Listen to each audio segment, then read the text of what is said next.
Hello friends, today's story is about Duryodhan's death, Gandhari's curse. Duryodhan was finally found hiding inside a tank. Duryodhan could not have been beaten in a straight mace fight, but Bhim still challenged him. Their great fight went on for many hours. Duryodhan's entire body, except his pelvic area, was protected with his mother Gandhari's power.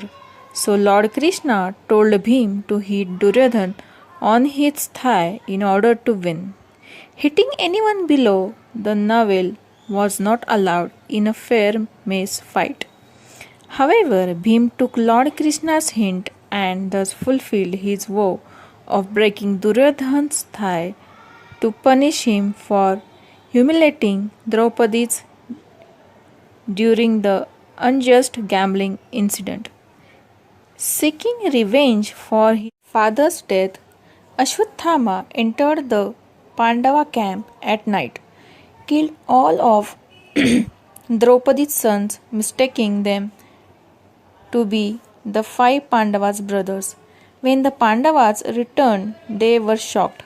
Now there was no one left to claim the throne of Hastinapur after the Pandavas, except the unborn baby of Abhimanyu. The great Mahabharata war had come to an end, and the battleground was strewn with dead bodies. The war resulted in the death of all the 100 sons of King Dhritarashtra and Gandhari. When Lord Krishna visited Gandhari to offer his condolences, she cursed him in a fit of rage and sorrow. She said, I worshipped you every day and accepted you to protect my family. You could have easily averted his bloodshed and disaster.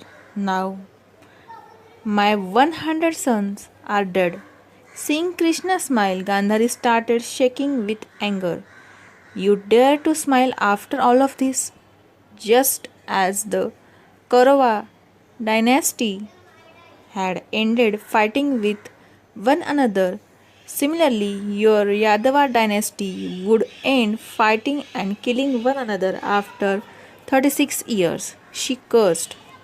Once her anger was gone, Gandhari fell at Lord Krishna's feet and apologized. However, Lord Krishna happily accepted the curse. Still smiling, he walked away.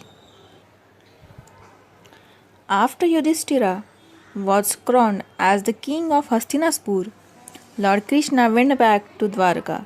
His clan, the Yadavas, lived in eternal happiness in Dwarka, so much so that they forgot good conduct, morals, and the importance of discipline and humility.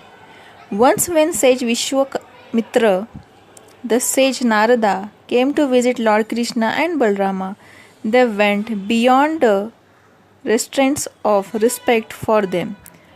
A few children of Lord Krishna dressed up Samba, son of Krishna and Jambavati, as an expecting woman and asked the visiting sages to foretell the gender of the child.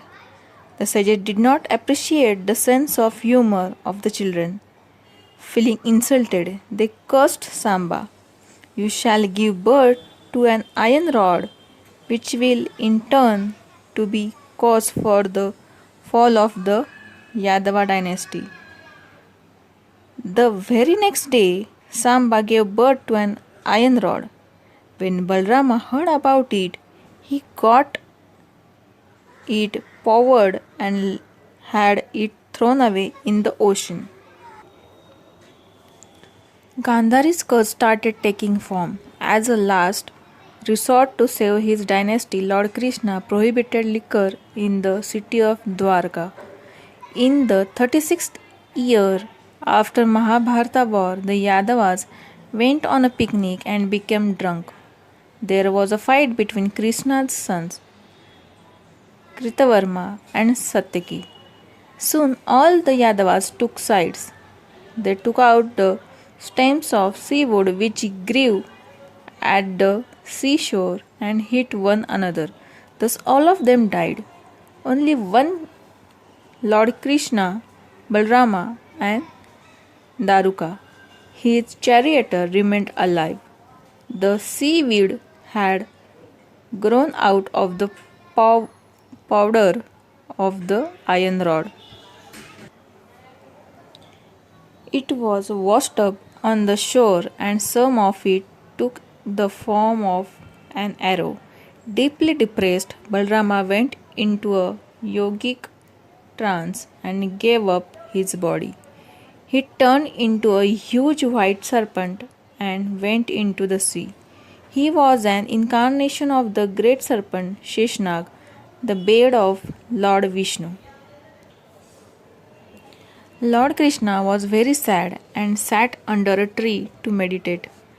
A hunter passing by saw his yellow clothes and mistook him to be a deer. He shot an arrow made from the iron rod. The arrow entered the sole of Krishna's feet. Finally, Krishna left for his heavenly abode. Arjun came to Dwarka, as it was Lord Krishna's wish that Pandavas should take of the Yadava women and children. Arjun took them to Hastinapur. As soon as they left, the sea engulfed Dwarka. Some robbers attacked Arjun's party on the way. They took the woman and wealth away. Arjun's powers of archery and the knowledge of weapons failed him. In despair, he went back to Yudhishthira and told him everything. After Lord Krishna had left, the Pandavas lost interest in the worldly matters. They crowned Arjun's grandson Parikshit, son of Abhimanyu, and left on the pilgrimage.